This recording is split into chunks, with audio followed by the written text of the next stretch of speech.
أيا طالب العلم قم لا تنم فإن الزمان أيا طالب العلم قم لا تنم فإن الزمان انقضى وانصرم. Assalamu alaikum wa rahmatullahi ta'ala wa barakatuh. All praise and thanks belong to Allah subhanahu wa ta'ala, the Lord creator and sustainer of the heavens and the earth. We place our choicest greetings and blessings upon the most beloved of Allah's creation, the Messenger sallallahu alayhi wa sallam, upon his family members, upon his companions, and upon all of those who follow his blessed way of life until the end of times. May Allah Azza wa Jal make us from them. Ameen. Ahlan wa sahlan wa marhaban bikum. I welcome each and every one of you back to our reading of the text, منظومة المفطرات المعاصرة, the poem, the didactic poem that deals with the modern nullifiers. So obviously this poem is very short, but we are taking a detailed approach to the poem. In the sense, we are discussing every mas'ala from these contemporary masail, those who support it and those who are against it, inshallah. So that's important to keep in mind. I feel like this is a better approach as opposed to just mentioning the masail to you. May Allah Azza wa Jal grant us tawfiq and understanding.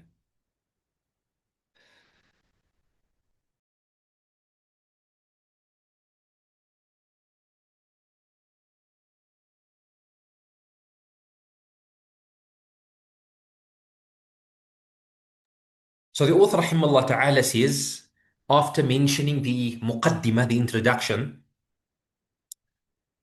where he said, Alhamdulillahi alladhi qidaman katab, the beautiful introduction that he gave, and the first lecture was dedicated to the introduction of this muqaddimah. It was dedicated to the muqaddimah.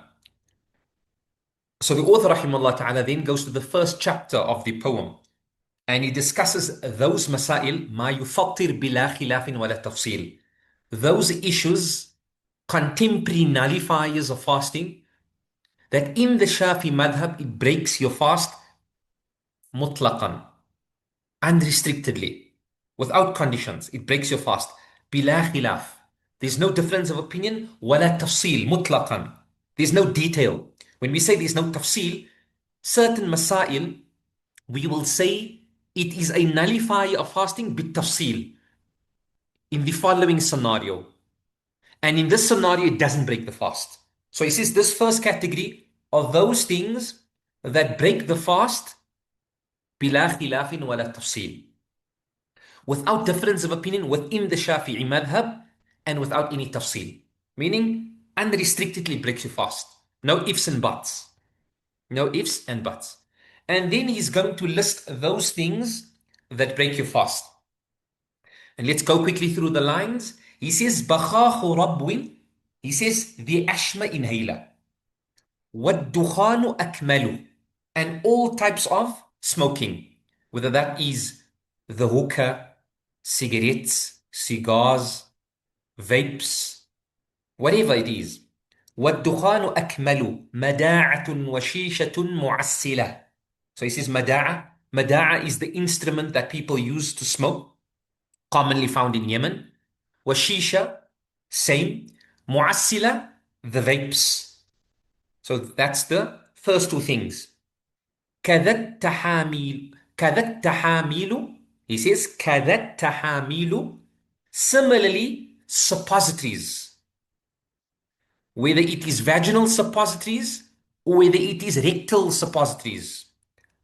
وَمِنْظَارٌ وَصَلٌ, and any scope that goes down the mouth through the throat, or any scope that goes into the private area of the female or in the rectum.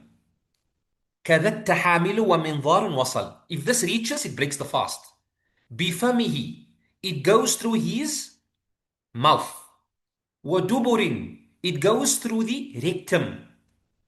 أو القبل, or it goes through the vaginal area or the private area in front of the male or the female. وَالْفِطْرُ وَاقِعٌ, the fast will break بِفَحْصٍ مَهْبَلِ, through a vaginal inspection and examination. لِأَنَّهُ لِلْجَوْفِ ذُو تَوَصُّلِ, because it will reach this bodily cavity that we discussed last week. So that's the translation of the words of the author, rahimahullah, of the Nadhim, rahimahullah ta'ala. So the scholars say, with regards to those things that nullify the fast, that can be divided into 4 categories. They say, مَا يَدْخُلُ الْجِسْمَ عَبْرَ مَنَافِذ الْوَجْهِ, that which enters the body through places connected to the face. And that includes the mouth, the ears, some scholars add the eyes, and the nose. So there's a category of things that nullify your fast when they go through one of the passages of the face. And under that discussion, the scholars discuss the ashma pump, because you use it via the mouth and it goes down the throat. Scholars discuss various scopes, sublingual tablets, the tablet that goes under the tongue, the use of toothpaste. These are all the contemporary masail that ulama discuss under those things that will possibly or potentially break your fast when it goes through one of the passages that's found on the face. The second is ما يدخل الجسم عبر الجلد نفاذا وامتصاصا, that which enters via the skin. And that's where the scholars will discuss the various types of injections, the various types of patches. Example, some people, they put on patches when they want to quit smoking. The various types of creams that you use, that's the second category. The third category is ما يدخل الجسم عبر الجهاز التناسلي والشرج, that which enters the body through the reproductive system. So through the vaginal area of the female, through the penis of the male, and through the rectum. And that's the scholars will discuss over there the different types of things that enter over there, pap smears. They will discuss different scopes that go in there, different things that go in there, inshallah, and that we'll discuss today. And the fourth category is al-kharij min al-jism, those things that leave the body. And that's where they will discuss blood donations, analysis, blood analysis, etc., etc. So last week, we spoke about the jawf, about this bodily cavity, because we mentioned that scholars say anything that enters through a manfadh maftuh or a manfadh mu'tabar, a natural opening, and it reaches the jawf, this bodily opening, this bodily cavity, then the fast will be broken. However, we mentioned that there exists great difference of opinion among the scholars of Islam with regards to what is considered the jawf. And each madhab differs from each other with regards to, there is some overlap where they agree this is a jawf and that's a jawf, but there's also places where they differ. And so there's difference of opinion among the fuqaha for the reason that the sharia did not define what a jawf is. And so for this reason, depending on how you define the jawf, is this included in the jawf or is it not included in the jawf? The more you are expansive in your definition and your ta'rif of the jawf, the more things you will include among the nullifiers of fasting. The more restrictive you are with regards to the jawf, the less things you will include among the nullifiers of fasting. And we also mentioned that the scholars based their understanding of the jawf based upon the knowledge of tashrih, of anatomy, at the time that they were living. And so among the scholars, there were those who were the muwassi'un, those who expanded the scope of that which nullifies your fast, and among them were the mudayyiqun, those who narrowed the scope. So the muwassi'un, they will include more things that break your fast. The mudayyiqun are those scholars who narrow the scope, less things according to them will break your fast. So that's important to keep in mind. So the scholars, the mutaqaddimin, the early fuqaha, when it came to the jawf, there was a difference of opinion among them. There was a difference of opinion among them. They would call anything a jawf, وَإِن لَمْ يَكُنْ مَكَانَ الطَّعَامِ وَالشَّرَابِ, even if it was not a place where food and drinks, even if it was not the place of food and drinks. فاعتبروا الدماغ جوفا. They would even include the brain as a جوف. Not ليس هو مكان طعام ولا شراب. And this is not a place of food and drink. And that's why they would say وأن من كان برأس مأمومة, whoever was afflicted by maybe was stabbed in the brain, and then medication was placed in on that, and this reaches the brain, it would break the fast. They would also consider the ihlil, the urethra. They would consider a jawf, even though this has nothing to do with eating and drinking. And thus anything that enters over there will break the fast.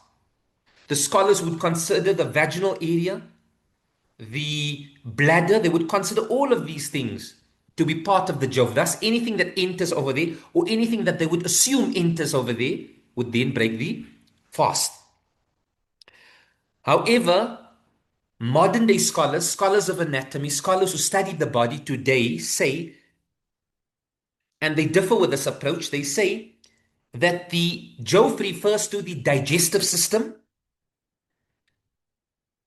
This is intended by the Sharia. وَكُلُّ مَا يَدْخُلْ إِلَى الْجِهَازِ الْهَضْمِ. Anything that enters into the digestive system, that goes beyond the mouth and the bul'um, the pharynx, this will nullify a fast. So obviously they differ with the early definition of what the earliest fuqaha would determine what the jawf is. And they say that the bladder, the urethra, these things have no connection with the digestive system. The vaginal area, the womb, these things are totally separated from the digestive system. And so based upon this, many modern day scholars would say that does not break your fast, even though the classical fuqaha said it does break your fast. Why? Based upon the understanding of anatomy and how the body, what the body looks like, inshallah ta'ala. So I hope that's clear, inshallah ta'ala. I hope that's clear. And so we mentioned, if you want to know what the scholars would determine, the fuqaha, the early fuqaha, what they would consider as a jawf mu'tabar, please refer to the early lectures. Plus, the lecture that we did last week, inshallah ta'ala. And Allah Azza wa Jal knows best. So the early fuqaha would say anything that is an ayn, a substance, a perceptible body, something that you can perceive, anything that enters into manfadh maftuh, into an opening, a natural opening, or a manfadh mu'tabar, and it reaches the jawf, this bodily cavity that they differed about what it actually is, that will nullify the fast. That will nullify the fast. And so we then went to the first discussion, inshallah ta'ala, where the author rahimahullah ta'ala said, مَا يُفَطِّرْ بِلَا خِلَافٍ وَلَا تَفْصِيلٍ. That which nullifies the fast without difference of opinion. When we say without difference of opinion, fil madhab al-Shafi'i, because this poem, the Nazim hafidhahullah, he is Shafi'iyul madhab. He is Shafi'iyul madhab. And so he gave the Shafi'i positions with regards to the modern nullifiers of fasting. So he mentions مَا يُفَطِّرْ بِلَا خِلَافٍ وَلَا تَفْصِيلٍ. He then starts and he says, بَخَاخُ رَبٍّ وَالدُّخَانُ أَكْمَلُهُ مَدَاعَةٌ وَشِيشَةٌ مُعَسِّلَةٌ. This year, that first line, we will discuss under that line all those things that nullify the fast, which enters through a passage found on the face. So the author, rahimahullah ta'ala, wa hafidhahu, will now discuss those nullifiers of fasting that enters through a manfadh maftuh found on the face. So we said, the scholars, when it comes to the nullifying of fasting, with regards to the modern nullifiers of fasting, they say there are 4 types of places that if something enters, does the fast break or does the fast not break? It is مَا يَدْخُلُ الْجِسْمَ عَبْرَ مَنَافِذِ الْوَجْهِ, that which enters the body through one of the passages found on the face. مَا يَدْخُلُ الْجِسْمَ عَبْرَ الْجِلْد, that which enters the body through the skin, and that's where they will discuss the various types of injections and stuff like that, and patches and creams, the use of creams. Number 3, مَا يَدْخُلُ الْجِسْمَ عَبْرَ الْجِهَازِ التَّنَاسُلِ وَالشَّرْجِ, that which enters the body through the reproductive system, through the the area of the penis or the rectum. And the fourth category is al-kharij min al-jism, things that leave the body. So those are four categories that all the contemporary nullifiers of fasting go back to those four categories. So the author, he is now speaking about the first category, those things that break your fast through something that entered one of the places, the manafidh maftuha, found on the face. He then says, and this the scholars say can be, there are three types of things. So he'll discuss over here the ashma pump, the ashma pump. Number two, the various forms of smoking, cigarettes, vapes, hookahs, all of these things. The endoscopy, which is a scope that goes down your mouth. These are the things that the author, rahimahullah wa hafidhahu, will discuss under this line. He will discuss under this line. Now you might ask, where's the issue of eardrops and eye drops and nose sprays? The author will not mention it over here. He will mention it under a different heading. He will mention it under a different heading. And Allah Azza wa Jal knows best. So now we go to the first discussion. And that is the discussion of Bakhahu Rabwin. The issue of, does the ashma inhaler break the fast? So we said the position of the contemporary Shafi'iyya, and that is based upon this nazm, based upon this poem. Many Hanafi ulama, such as one of the leading fuqaha among the Hanafiya, Mufti Taqi Uthmani, hafidhahullah, many scholars among the Malikis, such as the late Mufti of Tunisia, Shaykh Muhammad Mukhtar As-Salami, and even many Egyptian Hanabila. All of these scholars agree that the use of the ashma inhaler breaks the fast. The use of the ashma inhaler breaks the fast. That's important to keep in mind. And what are the arguments? What are the ta'lilat? So you get adilla, evidences, scriptural evidences, and then you get something called a ta'lil, which is a rational approach to prove an issue. They say anything that is tangible, anything that is an ayn, a substance, we call it in English an ayn, a perceptible body. A body is something that you can see, you can taste. Anything that is a jurm or an ayn, anything that is tangible, and it enters the jawf, and that obviously goes back to your definition of what a jawf is, and it remains in the body, and this was done out of choice, you were not forced into it, this will break the fast. And they say this is applicable to the ashma inhaler. When you use it, you place it on a manfadh, you use it, putting it into your mouth. It goes down your throat. It reaches the jawf area, this bodily cavity, and it is done out of choice, and thus it breaks your fast. And they base this upon a narration that is attributed to Abdullah bin Abbas radiallahu ta'ala anhu, where he said, Al-fitru ma dakhal la ma kharaj. The fast is broken by something entering and not by something leaving.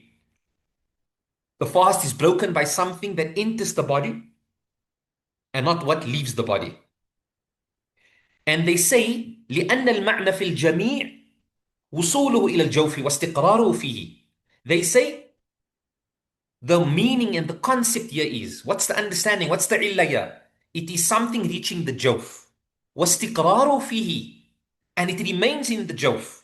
مع إمكان الامتناع منه في العادة. While you were able to not do this. So you did it out of choice. And they based it on this narration of Abdullah bin Abbas, this athar of Abdullah bin Abbas, where he said, Al-fitru mimma dakhal, wa laysa mimma kharaj. So that's the first argument. Is everybody with me? Do you understand that argument that they make?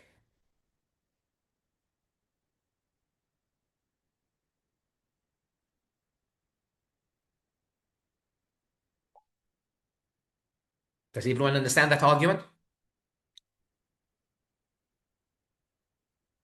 Okay, I'm assuming yes. If I get no response, I'm assuming yes. Number two, the second argument that these contemporary Shafi'is, why am I saying, I'm saying contemporary Shafi'is, this is basically a done deal with the Shafi'iyya, a done deal among the Hanafiyya. As for the Hanbalis, the Hanabila of the Khalij, of the Gulf, So the Hanabila from Kuwait, the Hanabila from Saudi, the Hanabila from the UAE, the Hanabila from the Gulf region, these Hanabila say that the ashma pump doesn't break the fast. The use of the ashma inhaler doesn't break the fast. Whereas I was listening to one of the leading Hanabila of Egypt, Shaykh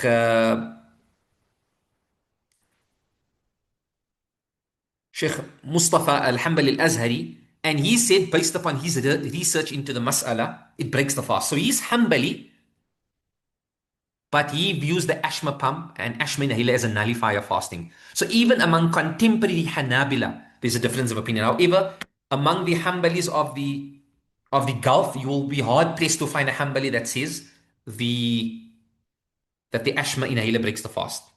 Another evidence used by this first group of ulama that the ashma inhaler breaks the fast is, they say ma'na som. What is the meaning of, what's the underlying reason behind fasting? Well, imsak. It is restraining yourself from eating, drinking, and anything that enters into the jawf. ولا يتحقق الإمساك بدخول شيء ذي جرم إلى الجوف. And this imsak cannot come to fruition. It cannot be realized when something enters into when something that's a perceptible body, something that's a substance enters into the jawf. وإلا كان ركن الصيام منعدما. They say otherwise, if this is the case and we say the ashma inhaler does not break the fast, then one of the main pillars of fasting is not met. And one of the main pillars of fasting is what? Is that nothing should reach the jawf. وأداء العبادة بدون ركنها لا يتصور. And completing a worship, an act of worship, without fulfilling its pillars and its obligations cannot be considered an act of worship. And then they argue, they say, وَالْبَخَاخ وَالْخَارِجْ مِنَ الْبَخَاخ رَذَاكْ لَهُ جُرْمٌ. They say that which comes out of the ashma inhaler is a substance. It is made up of water. It is made up of ventolin. It is made up of concentrated oxygen. These are all put together and they go down a natural opening, which is the mouth, through the throat. And that means it's a nullifier of fasting. It's a nullifier of fasting. And Allah Azza wa Jal knows best.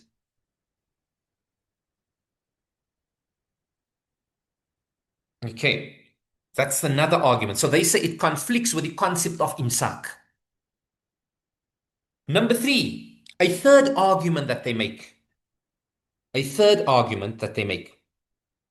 That the use of the ashma inhaler breaks the fast is, they say, أن المادة المنبعثة من البخاخ. These things that come out of the ashma inhaler, تدخل إلى الجوف. It enters into the jawf من منفذ معتبر, from a natural opening, and that's the mouth. So these scholars, one of the arguments that they bring, and this argument is used, this is a classical argument that is attributed to the Hanbalis, Malikis, and Hanafis. They state, not the Shafi'iyah. According to the Shafi'iyah, this is not a nullifier fasting. Classically speaking, they said that the dukhan, that the steam of food and bukhur breaks the fast if it enters a manfadh maftuh and it ends up in the jawf, the bodily cavity, and if this is done intentionally, it breaks the fast. So these scholars who state that the ashma inhaler breaks the fast, from those madhahib, will state, and they will argue, that this takyif should be extended to the ashma inhaler. The Shafi madhab, Imam Ramli rahimahullah, says that if you inhale the steam of food and bukhur, even intentionally, it does not break the fast. However, according to the other madhahib, it does break the fast. So they will argue that this should be extended to the ashma inhaler. And remember, so even though the contemporary scholars of these schools, they will agree that the ashma inhaler breaks the fast, they might not agree on each other's ta'lilat. So I'm just clustering it all together. So the Shafi'iyya, contemporary Shafi'iyya, states that the ashma inhaler breaks the fast. However, they don't use this ta'lil. They don't use this ta'lil. Is everyone clear on that, inshallah? Or does it The Shafi'is, we view the ashma pump as a nullifier of the fasting, but not based on that reason. Not based on that third reason. That's why I mentioned this last week in the class. I said that when I discuss a majority view, I will discuss all the evidence that they use for that view, even if there's a madhab that doesn't agree with that evidence. So, example, the Shafi'iyah don't accept smoke and incense smoke going down your throat as a nullifier of fasting.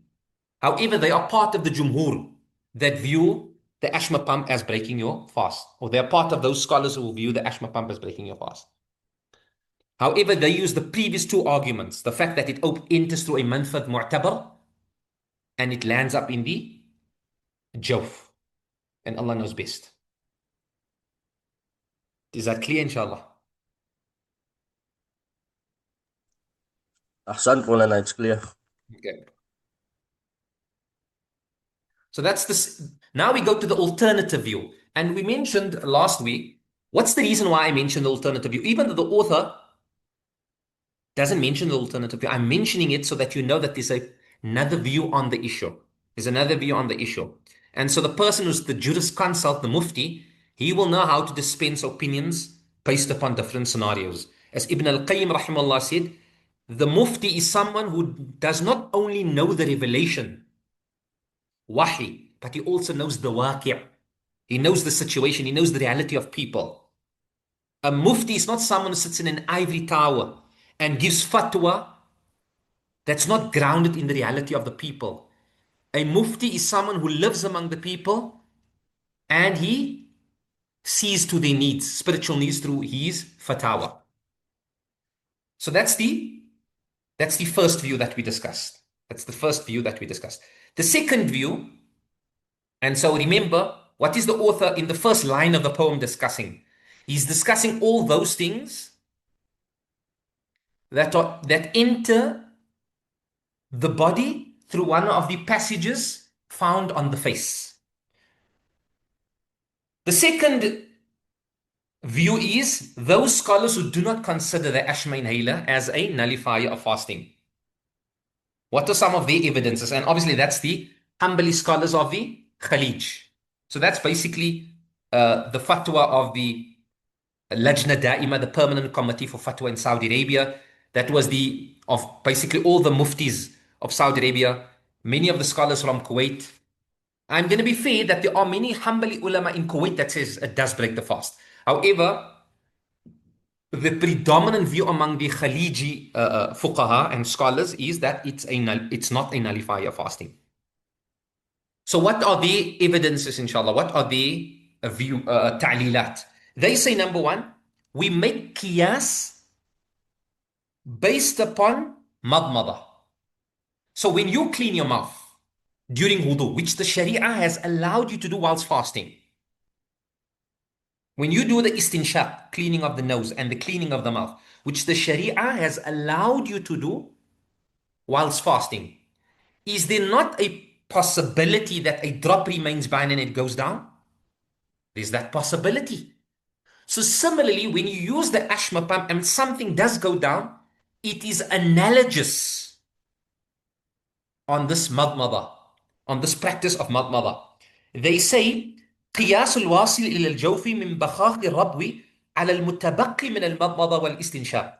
We make qiyas with regards to that which goes down to the jawf upon the water that remains behind when you did madmada and istinshaq.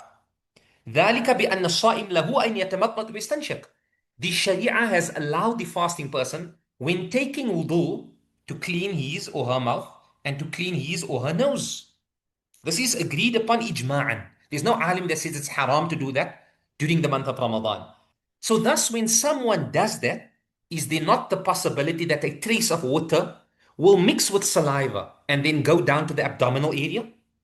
This is very possible. So they say, وَنَظِيرُهُ قِيَاسًا عَلَى هَذِهِ الْمَسْأَلَةِ.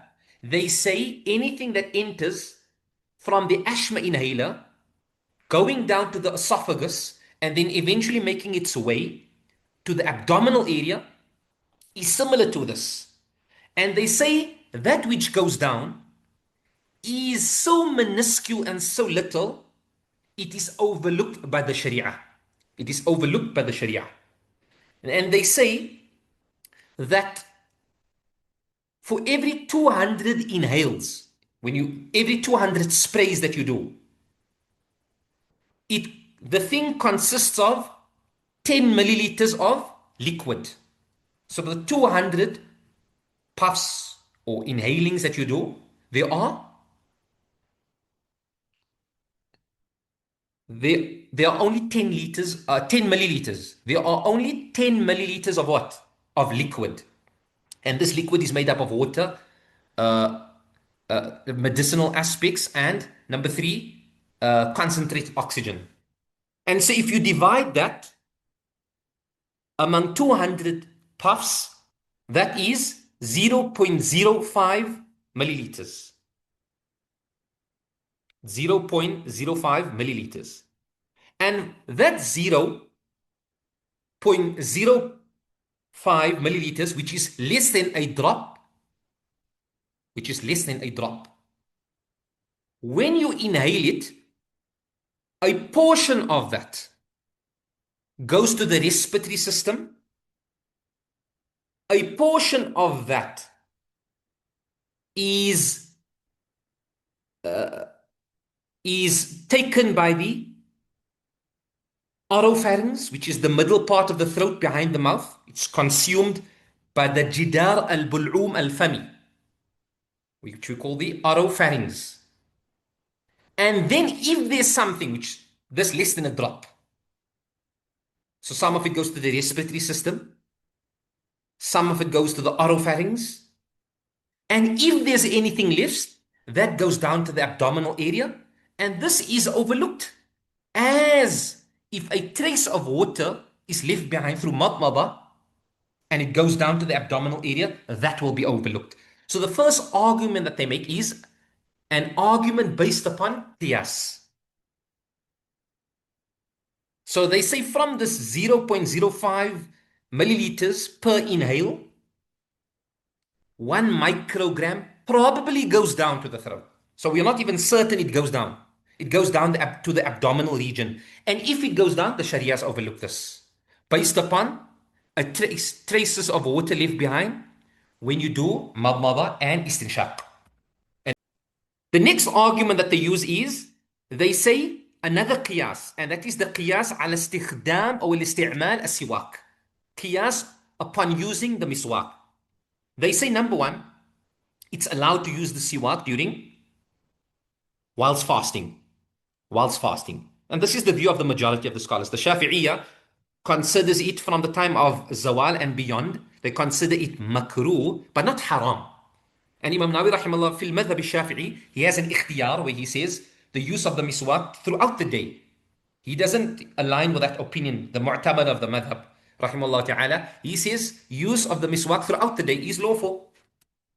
So basically the scholars agree that the use of siwak whilst fasting is lawful, is permitted.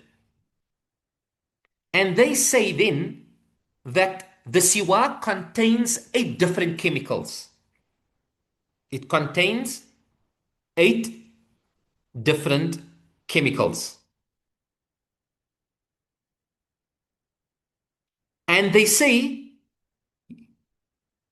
using the siwak, despite the existence of these chemicals found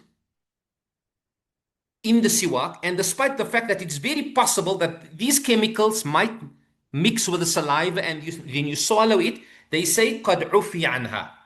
It is ma'fu anha. It is overlooked. Why? لِقِلَّتِهَا, because how minuscule it is. وَلِكَوْنِهَا غَيْرَ مَقْصُودَةً, and your intention is not to consume it. It happens by chance. So they make the argument, and mawad kimiyaiya, 8 chemical substances that protects the tongue and the gums from illness. And these chemicals, it's highly possible that they mix with saliva and then go down through the pharynx, but this has been overlooked by the Sharia. Why? لِكَوْنِهَا قَلِيلًا, because it is minuscule, وَغَيْرَ مَقْصُودًا, and it is not intended. And so similarly, the use of the asthma inhaler. And we have many ahadith of the Prophet sallallahu alaihi wasallam. Where he sallallahu alaihi wasallam, Amir bin Rabi'a radiyallahu ta'ala anhu says, رأيت النبي sallallahu alaihi wasallam. I would see the Prophet sallallahu alaihi wasallam using the siwak, ma la uhsi. I cannot even count. Yastad wa huwa sa'im. Using the siwak whilst fasting. And that hadith is debatable, but if you do assume the hadith to be authentic, it means the Prophet sallallahu alaihi wasallam used the siwak throughout the day. Despite that possibility existing, that something could mix with your saliva and go down, the Prophet ﷺ used the siwak. لولا أن أشق على أمتي لأمرتم بالسواك عند كل صلاة. Was it not that I'm going to make it difficult upon my ummah? I would have ordered them with the siwak before every salah. لولا أن أشق على أمتي لأمرتم بالسواك عند كل وضوء. Was it not that I was going to make it difficult upon my ummah? I would have ordered them with the siwak at every wudu. So these are hadith.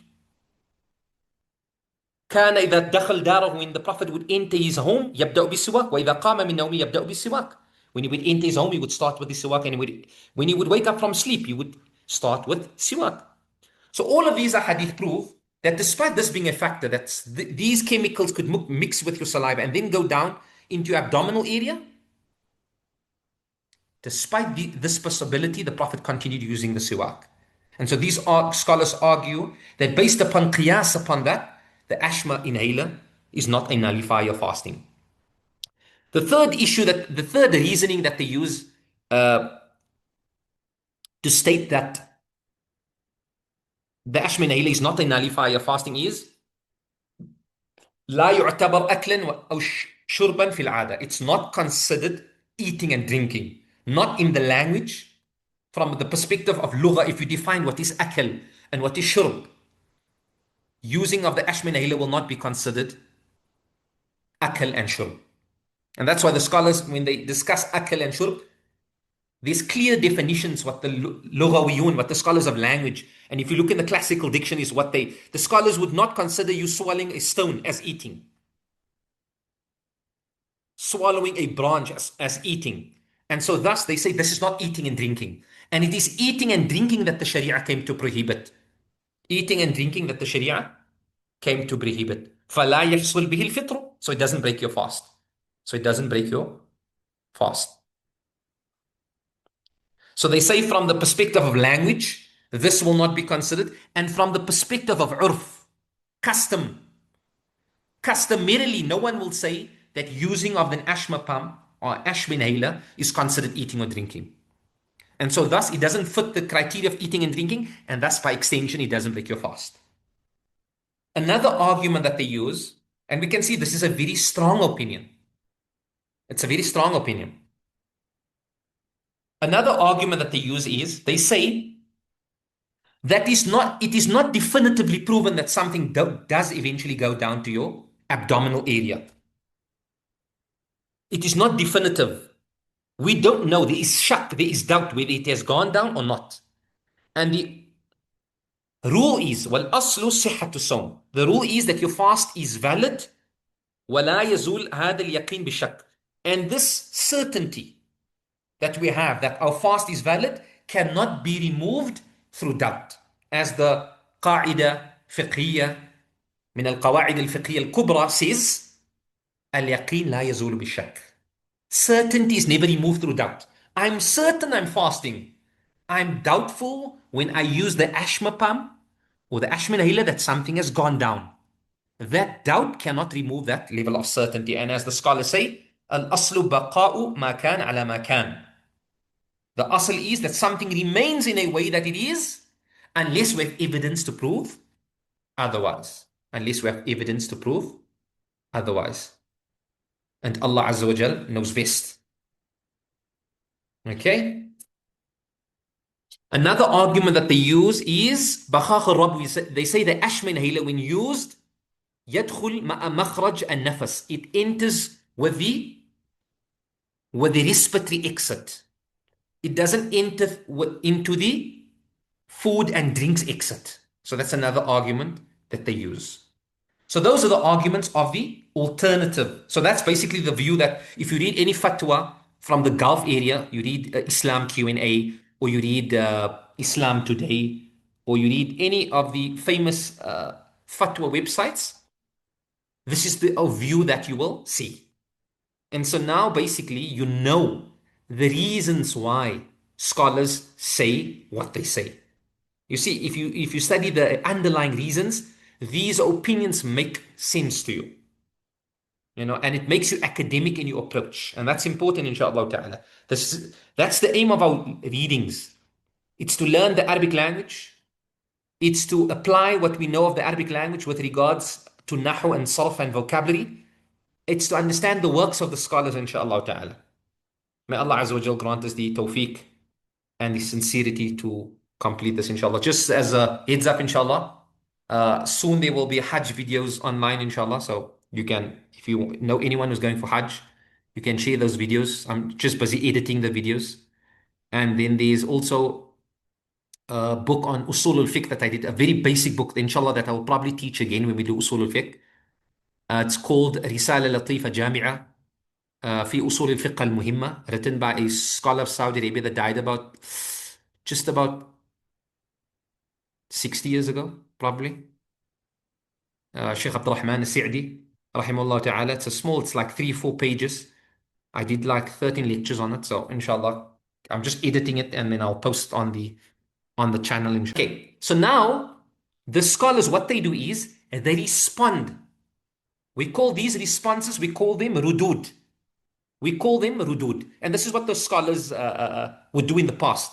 You find many early classical works, الرد على أهل المدينة, or رد الأوزاعي على أهل الكوفة. The rad of Awza'i, his responses of or rad Layth bin Sa'd ala Malik. These scholars, what they would do is they would engage in academic discussions with each other. They would write letters to each other. They would debate issues. And these issues are not only about the rudud, but it's the intellectual level that they applied when they responded. And we benefit a lot from these rudud. So you find many early rudud that the Shafi'is wrote against the Hanafis and the Hanafis wrote against the Shafi'is, or many rudud that the scholars, Imam Layth bin Sa'd of Egypt would write against Imam Malik with regards to the use of Amal Ahl al-Madina. So these rudud are beautiful because you see how fiqh, usul, qawa'id, adilla, all these things are applied. Because people have a very superficial understanding of adilla. They read a hadith in English and they say, hadith is clear. Hadith is clear. No Arabic, no knowledge of usul, no knowledge of qawa'id, no knowledge of maqasid sharia, no knowledge of tafsir, no knowledge of lugha, nothing, just like hadith is clear. It's a superficial approach. It's a lazy approach. So what are some of the responses? So these are some of the responses that the contemporary Shafi'is, contemporary Hanafis, these are some of the responses that they give to the scholars who state that the Ashma inhaler does not break the fast. They say, as for the qiyas that you made, you said the qiyas, you make qiyas upon madmada. And when someone does madmada, which is the cleaning of the mouth during wudu, there's the possibility of traces of water staying behind, mixing with saliva and going down to the abdominal region. They say we do not agree with this qiyas. This is called al-qiyas ma al-fariq. Why? They say لأن المحل الذي يقصد به الجناية للصوم إنما هو الحلق. They say that the ashma inhaler, the aim of it is to go down the throat. And this is not the aim of madmada. The aim of madmada is what? It is to clean the mouth. Whereas the aim of the inhaler is not for it to remain in the mouth. It's for it to go down through the throat. So they say this qiyas is not a valid qiyas because we are speaking about two different things. Does everyone understand that? They say لأن المحل الذي يقصد به الجناية على الصوم إنما هو الحلق. It is the throat. That is the locus and the place of concentration when it comes to the ashma inhaler. وليس مقصود المضضة بل مقصودهما هو الفم بخلاف في بخاخ الربي فإن الجوف مقصود له. So that's the first response. The second response is المعفو عنه هو ما عسر دفعه. When you said that the trace of water that remains behind is so minuscule that the Sharia overlooks it. You said that the use of the siwak has 8 chemicals, and there's a big possibility that those chemicals mix with saliva and go down to the abdominal area. And these are then overlooked. We say, the Shafi'iyah, contemporary Shafi'i say, well, when it comes to overlooking,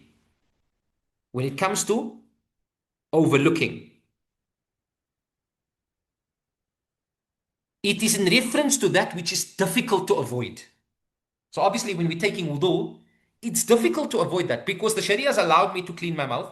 And I know in my mind, it's difficult to avoid every little drop of water from going down my throat into my abdominal area. So overlooking this principle, this fiqh principle of the Sharia overlooking something and forgiving something and not, invalidating your fast, this is in relation to ma asura daf'uhu, that which is unavoidable. أما ما نحن فيه, as for the ashma inhaler, when we use it, فمقصود متعمد. It is used intentionally. So they say the issue of the use of the ashma inhaler and something going down, being overlooked, cannot be compared with the madmada.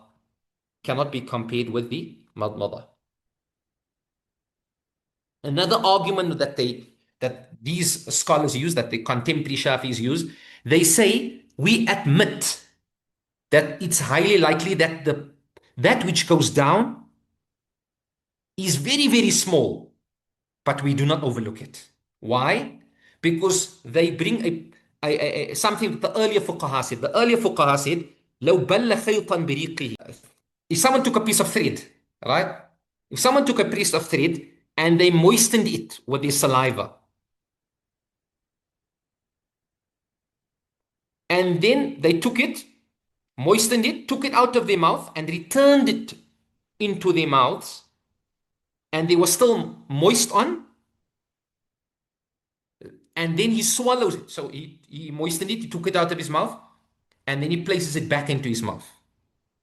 They say your fast will be broken. This is what the earlier fuqaha said. Why? Now we know the saliva on a piece of thread is very minimal. They say, well, the fuqaha of the past said this. And this is exactly the same issue here. If that's not overlooked, then this shouldn't be overlooked. Then this should not be overlooked.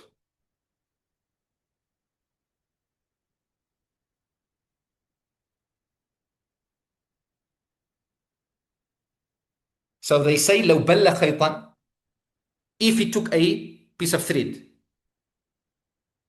and he moistened it, and then he placed it back into his mouth, and on that piece of thread there was a little bit of moist. So it's your own saliva, right? It's not something foreign, it's your own saliva. But you took it out, and now you're putting it back in. Now it falls under the category of a dakhil, of an ayn. And you put it back in your mouth. And the moistness separates from the thread, and وابتلعها, and the person swallows it, your fast will be broken. بخلاف ما لو لم يكن على الخيط ما ينفصل. Contrary to the case where you did this but nothing separated from the thread. لقلة, because it was too little, very, very minuscule. أو لجفافي, or it dried up. Maybe you did that, but when you put it back into your mouth, it was dry. فإنه لا يضر, then it will not break your fast. كأثر ماء المضمضة, and then we will consider it like the case of the madmada, where something remains behind. Why am I quoting that? They say, well, even if it's something minuscule, but it goes down, no matter how minuscule it is, it breaks the fast. They say, as for the argument that it's qiyas upon the siwak, فَبَعِيدٌ أَيْضًا وَيُرُدُّهُ أَنَّ لَا نُسَلِّمْ مَا ذُكِرْ. They say we also don't agree with that. Because they say, لأنه متى علم انفصال عين ولم يعجز أن مجها أفطر. If he knew that something is mixing with his saliva and he doesn't make the physical effort to spit it out, then we will say it breaks your fast. So we don't accept that qiyas that you're making.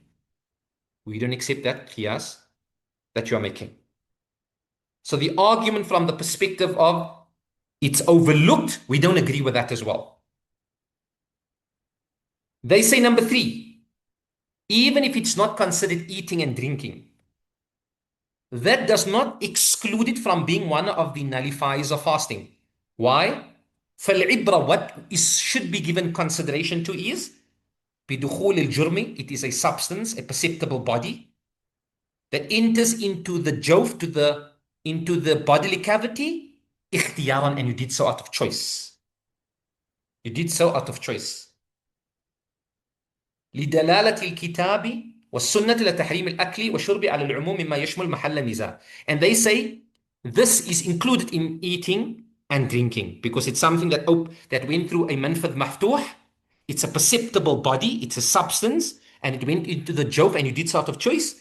This is included by the kitab and the sunnah in regards to it being a nullifier of fasting. And they say that the reality of fasting is what? It is imsak. And imsak cannot be realized and come into fruition if something enters into the jawf. Then you're not doing imsak. You're not doing imsak. And Allah Azza wa Jal knows best.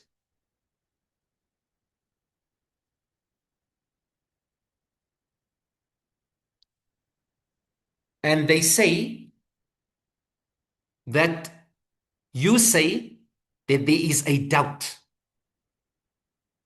that something from the Ashma inhaler enters into the abdominal area. And the principle is al-yaqeen la yazulu bi-shak, that certainty is not removed through that. We say no. It's medically proven that 80% of that which you inhale, 80% of that which you inhale goes down to the abdominal area and the rest goes down to the respiratory area. So this is not a matter of doubt. It's a matter of certainty. It's a matter of certainty. As for you saying that it goes through the makhraj and nafas, the breathing passage, and not through the passage of eating and drinking, they say this doesn't matter where it goes through. فالعبرة, what is considered is it reaches the jawf.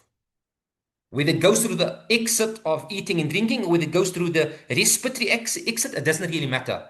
It ends up in the jawf. And anything that ends up in the jawf breaks the fast. And Allah Azza wa Jal knows best. Is everybody still with me? So these were the responses of the Shafi'iyah, those who state it breaks the fast. These were the responses to the adilla and the ta'lilat of those who state it does not break the fast. Is this clear, inshallah? Number 2, now we are going to give the responses of those who state it does not break the fast. What responses do they give to those who state it does break the fast? They say, you say, they say that you are saying anything that enters the jawf, anything that enters the jawf breaks the fast. So remember the Shafi'iyah, the contemporary Shafi'is, and many other scholars have stated,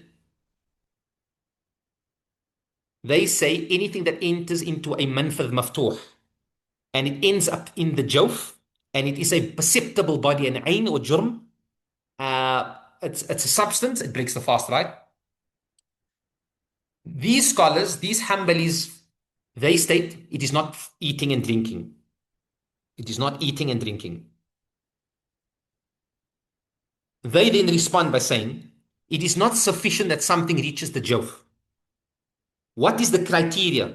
It should be considered eating and drinking, أو ما كان في معناهما حقيقة أو صورة. That which is in the form of eating and drinking, or appears to be eating and drinking. So that's where the issue of the IV drips and the nutritious injections will come in. If it's not eating and drinking or one of those things, or example, taking nutritional suppositories that gives a nutrition to the body, That is what the scholars mean when they say وَمَا فِي مَعْنَاهُمَا حَقِيقَةً أَوْ صُورَةً. So they say if it is not eating, little drinking, or that which takes the place of eating and drinking in form or in reality, then it shouldn't be a nullifier fasting. So we differ with you, O Shafi'iyya, O contemporary Shafi'iyya. We differ with you because we state that something going through a manfadh maftuh and entering into the jawf, this is not sufficient. It should be eating, it should be drinking, or that which takes the place of eating and drinking. As for your hadith that you quoted, or the athar of Abdullah bin Abbas that you quoted, where Abdullah bin Abbas radiallahu ta'ala anhu apparently said, Al-fitru mimma dakhal, la mimma kharaj. That the fast breaks from that which enters, and the contemporary Shafi say that the Ashmain Ayla, there is something that enters, and thus your fast breaks. They say we don't accept that understanding as well. Because what Abdullah bin Abbas was probably referring to, he was referring to the standard thing that goes down, and that is food and drinks. As Allah Azza wa Jal says, وَكُلُوا وَاشْرَبُوا حَتَّى يَتَبَيَّنَ لَكُمُ الْخَيْطُ الْأَبْيَضُ مِنَ الْخَيْطِ الْأَسْوَدِ مِنَ الْفَجْرِ ثُمَّ أَتِمُّوا الصِّيَامَ إِلَى اللَّيْلِ. They say, when the Sahaba, when Abdullah bin Abbas said this, we should go back to that which is the norm. Al-fitru mimma dakhal. The fast will break from that which enters, meaning eating and drinking. Because they say, an-nadir la hukma lahu. That which is rare, the use of the ashman hila, that has no ruling. That's not applicable. That's not included in what Abdullah bin Abbas radiallahu ta'ala anhu meant. This is one of the arguments. And they say, وَأَثْرُ Ibn Abbas lahu ma'nan shar'i. The athar of Ibn Abbas has a shar'i meaning. وَمَا دَلَّتْ عَلَيْهِ الْآيَةِ مِنْ مَنْءِ الْأَكْلِ وَشُرْبِ. The intention behind that was eating and drinking. وعليه يترجح هذا المعنى على غيره وإن كان غيره قد يقع. وهذا ما قرره الأصوليون. And this is what the Usuliyun says. The Usuliyun state الخطاب الشرعي المجمل يكون من جهة أن الشرعية أرجح وأغلب من غيره وإن كان غيره قد يقع كالحكم للغالب. The scholars of Usul al-Fiqh, they say, when the Sharia tells us something, the Quran tells us something, the Sunnah tells us something, we go back to how the Sharia has defined something. So when the Quran says, and the Sunnah says something breaks your fast, from among those things that enter, what did the Sharia intend? The Sharia intended eating and drinking. Even though there's something else that if it enters, that's a possibility. We give hukum to that which is ghalib, that which is the norm, that which is known.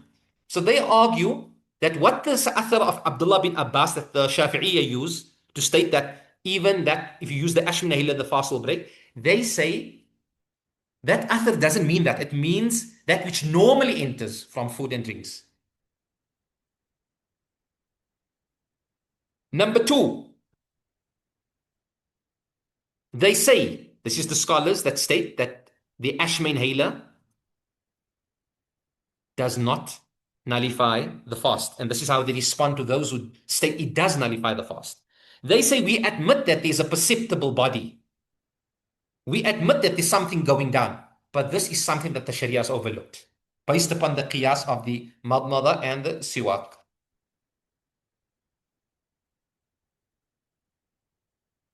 And they say, O Jumhur, they say, O Shafi'iyya, O contemporary Shafi'iyya, O contemporary Shafi'iyya, and O scholars who state that something that goes down breaks the fast.